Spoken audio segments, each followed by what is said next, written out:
First point क्या है, एक एक पॉइंट को अपनी कॉपी में नोट करेंगे, एक एक पॉइंट को नोट करेंगे, है ना। पहला है कि स्ट्रॉन्ग टाइम टेबल बनाइए, यानी अब वो समय आ गया है जब आपको अपना बेस्ट देना है। बेस्ट मतलब बेस्ट, सबसे ज्यादा अपना देना है, अपनी मेहनत का सबसे ज्यादा भाग अभी आपको देना है। कि स्ट्रॉन्ग आपको एक टाइम टेबल बनाना पड़ेगा, समझ रहे मेरी बात को, है ना। स्ट्रॉन्ग टाइम टेबल का मतलब ये हो गया कि भाई अगर आप पहले 5 घंटे पढ़ रहे थे तो अब आपको इसको बढ़ाने हैं, 6 करने हैं, 7 करने हैं, 8 करने हैं, ये तो घंटा हो गया। और लेकिन देख, टाइम टेबल का मतलब है किस विषय को किस टाइम पढ़ना है। जैसे कि मैथ हो गया, जैसे कि साइंस हो गया, है ना।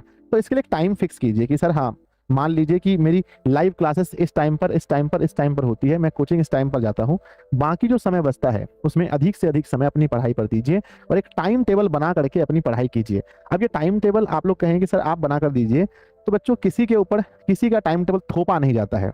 अब आप कितने बजे सोते हैं, कितने बजे उठते हैं, कब आपको पढ़ना अच्छा लगता है, ये सब आप तय कीजिए। तो टाइम टेबल प्लीज आप लोग खुद से बनाइए।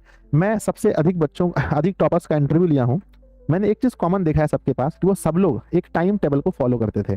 तो प्लीज आप लोग जरूर बनाइए। दूसरा पॉइंट, मैं सबसे बड़ा इंपॉर्टेंट बात कहने जा रहा हूँ, जिसको मैं बहुत मानता हूँ इस बात को, कि सब्जेक्ट को बांटिए।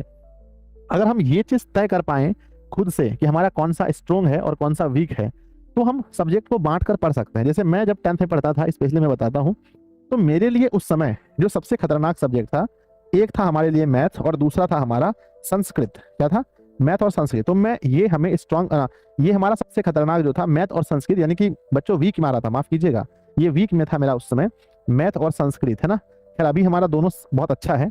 मैथ संस्कृत था इधर, और स्ट्रॉन्ग वाले में हमारा साइंस स्ट्रॉन्ग था, है ना, एसएसटी स्ट्रॉन्ग था, और हमारा हिंदी स्ट्रॉन्ग था।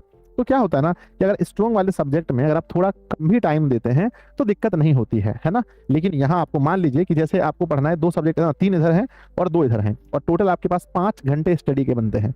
एक एक घंटा अगर हम देते हैं, एक एक घंटा अगर हम देते हैं, तो टोटल हमारा एक एक घंटे में हमारा 5 विषय में 5 घंटा हो जाता है। लेकिन मैं कहूंगा भाई साहब, कम से कम ये वाला, अगर ये वाला वीक है तो चाहे आप 3 घंटा इधर ही दे दीजिए, बस 2 घंटा में ये 3 सब्जेक्ट को आप देख सकते हैं।